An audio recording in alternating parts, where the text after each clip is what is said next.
Hello बच्चों, चलिए प्रश्न देखते हैं। प्रश्न है, यदि tan a बराबर -3/4 और a का मान हमारे पास π/2 से पाई के मध्य हो तो अग्रलिखित मान ज्ञात कीजिए। हमें यहाँ से tan a/2 का मान ज्ञात करना है।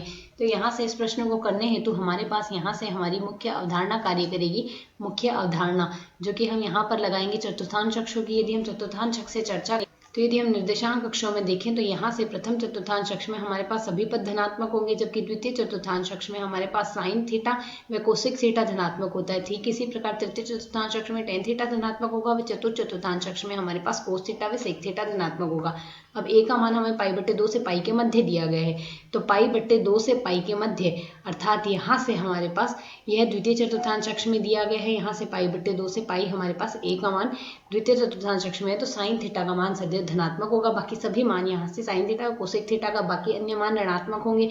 अब यदि हम यहाँ से देखें तो tan थीटा बराबर हमारे पास लिखा जाता है लंब बटे आधार। तो लंब बटे आधार यदि हमारे पास होता है और इसका मान -3/4 दिया गया है। माइनस तो हमें यहाँ से चतुर्थांश अक्षों के कारण दिया गया है, तो यदि हम यहाँ से तुलना करें तो लंब बराबर 3 आएगा और आधार बराबर हमारे पास यहाँ से 4 है। तो यदि हम यहाँ से कर्ण निकालना चाहें तो कर्ण बराबर लिखा जाएगा हमारे पास वर्गमूल लंब का वर्ग प्लस आधार का वर्ग अर्थात 3 का वर्ग प्लस 4 का वर्गमूल आएगा। 25 का वर्गमूल आएगा हमारे पास 5, तो कर्ण का मान आ गया 5। अब यदि हम यहाँ से कोस a निकालना चाहें तो कोस a बराबर हम यहाँ से लिख सकते हैं कोस a बराबर होता है आधार बट्टे कर्ण। तो आधार बट्टे कर्ण के आधार पर यदि हम यहाँ से देखें तो आधार का मान आएगा हमारे पास 4 व कर्ण आ रहा है 5। द्वितीय चतुर्थांश अक्ष में कोस थीटा ऋणात्मक होगा, तो यह हमने माइनस यहाँ लगा देना है। अब यदि कोस 2 थीटा का सूत्र देखें, कोस 2 थीटा बराबर लिखा जाता है 2 कोस स्क्वायर थीटा -1। ठीक इसी प्रकार एक सूत्र और होता है जो कि होता है 1 - 2 साइन स्क्वायर थीटा। तो यदि हम यहाँ से थीटा के स्थान पर a/2 लिख दे तो कोस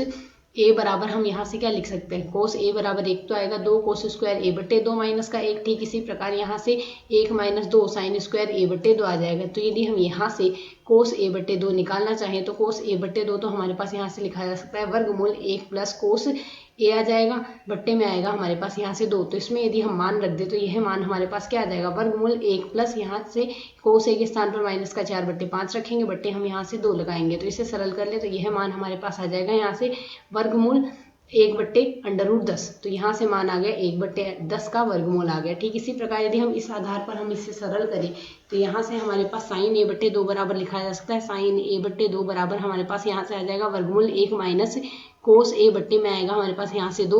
तो इसमें यदि हम मान प्रतिस्थापित कर दे तो साइन a/2 आ जाएगा वर्गमूल 1 प्लस 4/5 हो जाएगा और बट्टे में आएगा 2।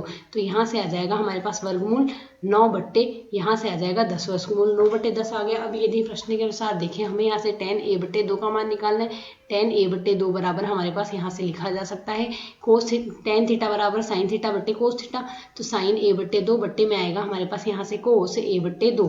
तो यदि हम इसमें मान रखें तो द्वितीय चतुर्थांश अक्ष की चर्चा और द्वितीय चतुर्थांश अक्ष में हमारे पास यहाँ से द्वितीय चतुर्थांश अक्ष में साइन तो धनात्मक आएगा किंतु कोस ऋणात्मक ही आएगा, तो यह माइनस का 1/10 ही आएगा। अर्थात अभी हम यहाँ से मान रखें तो यह आएगा वर्गमूल 9/10, वर्गमूल 9/10 आएगा और यहाँ से माइनस में वर्गमूल 1/10 आएगा। इसे यदि हम सरल कर ले तो यह आ जाएगा माइनस में वर्गमूल 9, अर्थात यहाँ से वर्गमूल 9 को हम +-3 लिख सकते हैं। तो यहाँ से tan a/2 का मान आएगा -3, जो कि हमारे इस प्रश्न का हल है। आशा है समझ आया। धन्यवाद।